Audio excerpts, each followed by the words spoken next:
अब एक आखिर सवाल, ये अशरफ शेख साहब मुंबई से इन्होंने पूछा है। बोले मौलाना, आजकल क्रिप्टो करेंसी या बिटकॉइन इसका लेना देना बहुत ज़्यादा मार्केट में चल रहा है, एक मुसलमान के लिए इसका ख़रीदना हलाल है या नहीं है?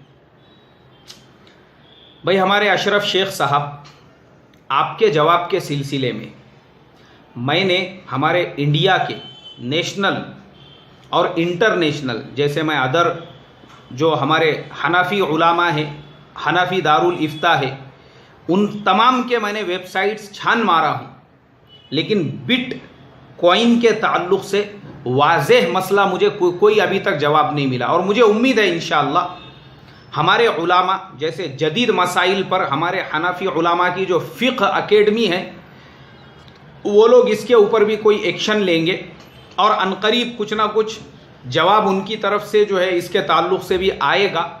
तो तब तक के लिए मेरा एक मशवरा है आपको, आप थोड़ा सा सब्र से काम ले, और आपके अलावा भी जो मुसलमान बिटकॉइन ख़रीदना चाहते हैं वो भी थोड़ा परहेज़ करें, जब तक कि हमारे उलामा इसके हलाल होने या हराम होने का कोई फतवा नहीं दे देते। इसलिए कि बग़ैर उलामा की रहबरी के हमारे बड़े क्या फरमाते हैं कि भाई हम उलामा से पूछ पूछ कर करें।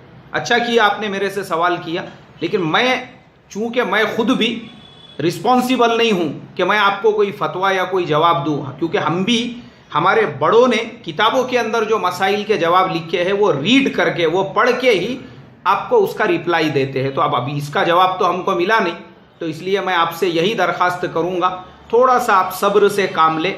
इंशाअल्लाह इसका फ़ाइनल जो आंसर आता है फिर उसके ऊपर आपने अमल करना चाहिए, क्योंकि मैं ये देख रहा हूँ बहुत सारे मुसलमान ये बिटकॉइन के चक्कर में करोड़ों के लॉस में जा चुके हैं।